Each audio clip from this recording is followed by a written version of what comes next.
All right, it is January in Ontario, Ottawa specifically, and I am about to head to Carrying Place to meet Bryson to start this new project, and I'm really excited to do it. We haven't actually played the material we're about to record together at all, so this is going to be exciting. Stay tuned.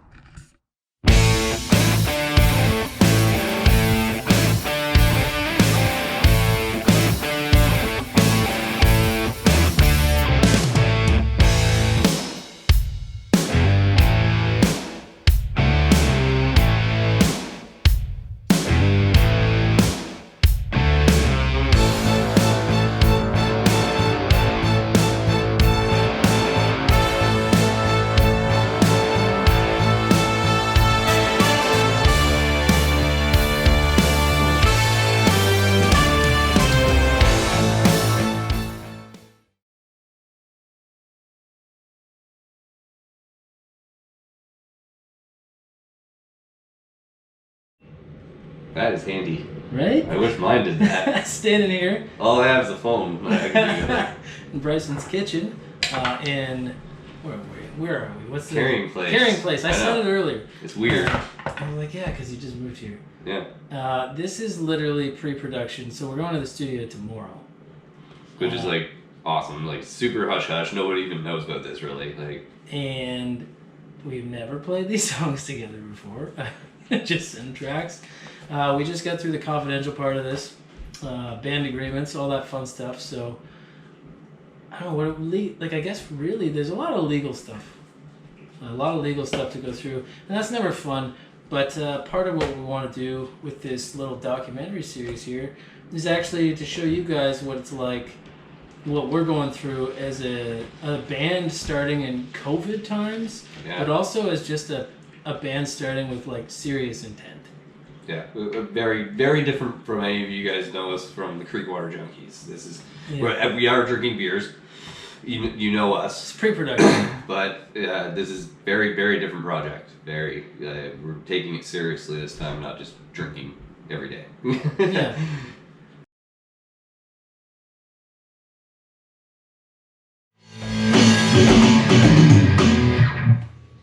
Nice. Sweet. I'm just like forgetting parts we're going like.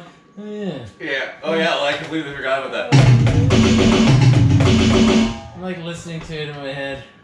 And it's tricky too because you don't have the vocals and none of the fun accent parts, and it's like this is pretty boring with just playing the guitar. But it sounded pretty good. There's a few parts there where I was definitely getting ideas and locking in with you, and so it was good. Yeah, it's well, I mean, this is the first time that I've played with someone since we jammed like way back in April or something, and that was like a completely different style of music. Yeah. Yeah. Very much. Didn't have the distortion going. Yeah, well, it's 'cause as soon as we started playing that one song, it was Down. Down, yeah. As soon as we started playing Down, we're like, oh yeah, we like this stuff. Yeah. Yeah, it's funny because that song didn't even come consideration. Yeah, they didn't even come back around. Yeah, but it's in the vault. Yeah, exactly. The vault, the big old vault. Yeah, because there's lots that could be done with that song. Mm-hmm. And now, like, some of these too, right? So, like, we were in jam, like, Gangster. Like, right now, I'd almost have to play the bass part. Yeah. You know? Like, because short of that, you'd be just doing your hip-hop drum beat, and I'm going... Yeah, exactly.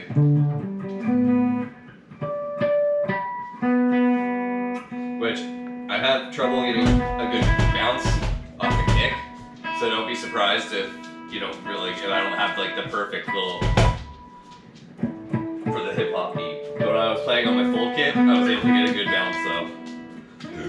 This one just doesn't have the, I think it's my new double kicks too, they don't have as much bounce as my old ones did. Yeah. So it's just hard to get those quick guys in there.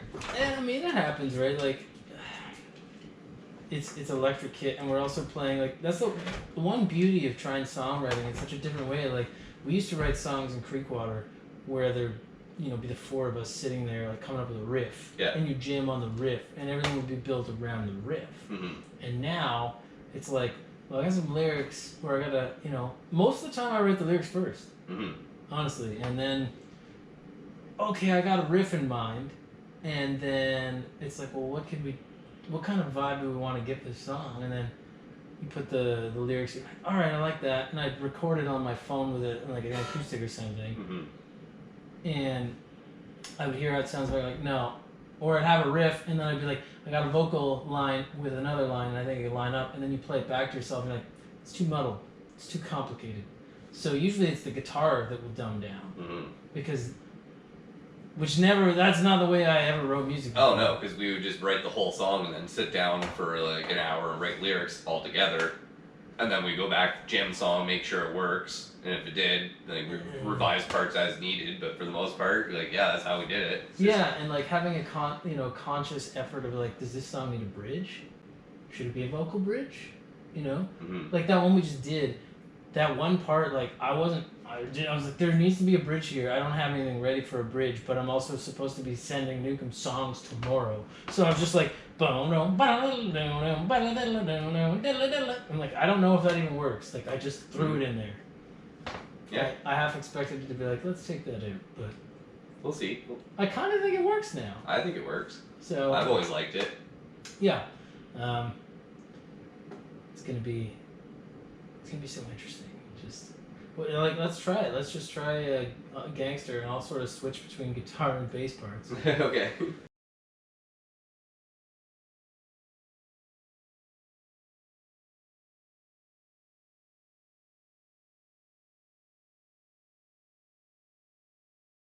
At the onset of 2020, I just quit my job.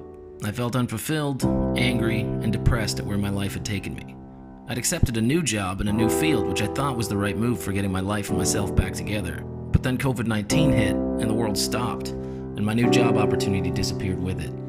To make matters worse, I had some health problems come up in my life. The word cancer was mentioned several times to me by my doctors.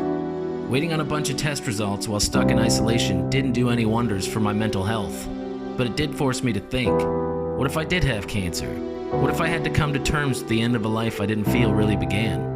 I did a lot of reflecting on what I might leave behind and if I'd done the things I wanted to do. It wasn't easy, but for me, moving forward, I found the answers to my questions the way I always do, through music. When I first picked up my guitar and started writing music again, I didn't have any specific intentions in mind. I just needed to get some things out of me the way that I best know how to. It's my way of dealing with the world.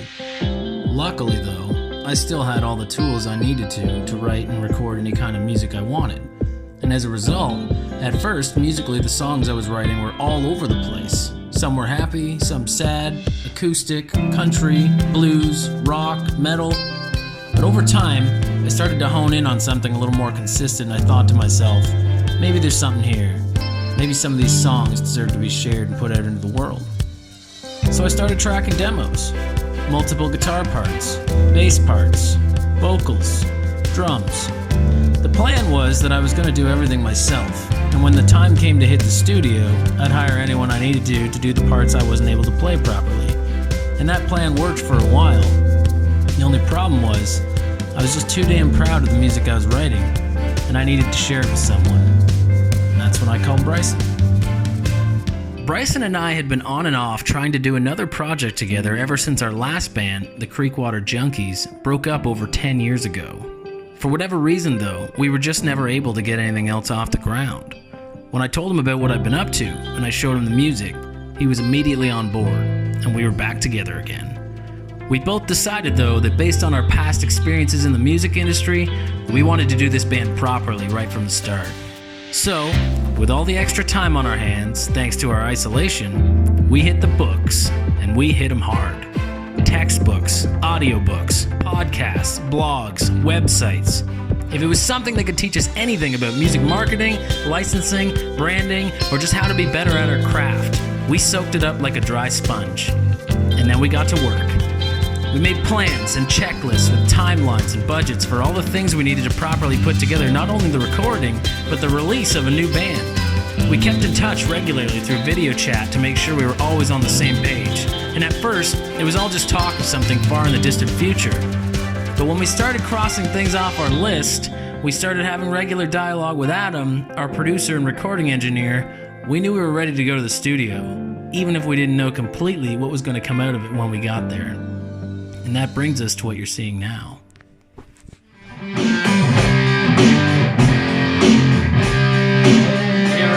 The lyrics, I get lost.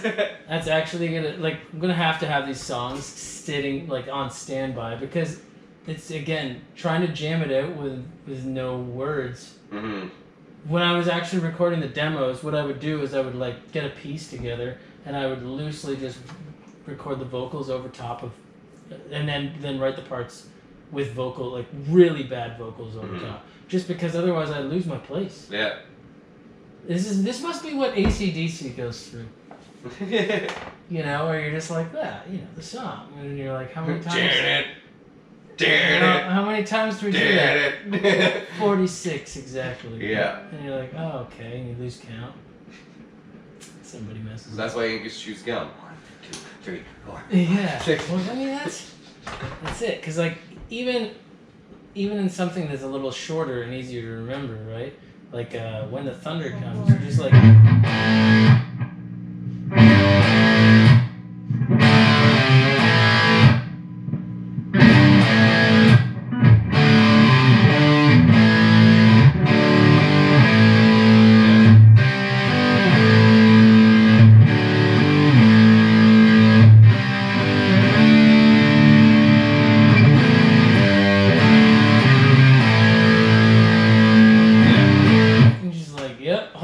instead of break it. Yeah, exactly. This one's a little bit trickier.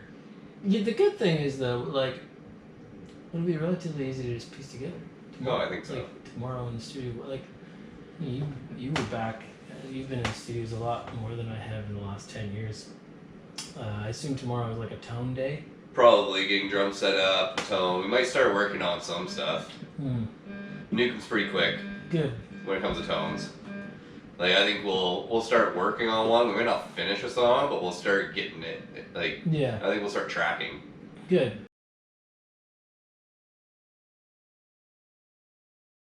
Take it. It's weird because, like, I was thinking, like, oh yeah, pre-production, but, like, realistically, just sitting here, I don't think there's a whole lot we can actually do for pre-production. No, there really isn't. Pre-production is going to be us building it as it happens. Yeah. This is more of us getting back together and just clicking musically again. Well, in that case...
I got most of the solo. My fingers a little slower than they used to be on one part or two. Did you recognize that one? I think so. I got the whole thing recorded. Yeah, that's one that we didn't have recorded that we played all the time. Yeah, we did record it. Did we? Yeah, we did when we did Riding the Gator. Oh yeah. Yeah. It is Because we didn't release those on, like we just wanted physical copies of Yeah, them. we do not. We do not have physical copies of those. I forgot that we were riding. Straight into MySpace! Yeah. MySpace exclusive.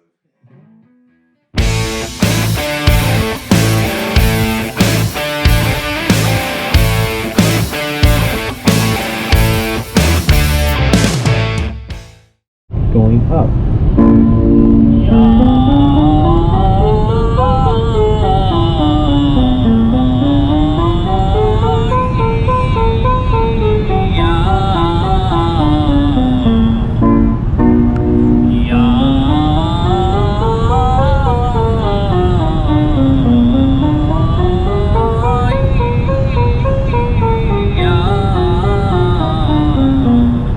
GoPro, stop recording.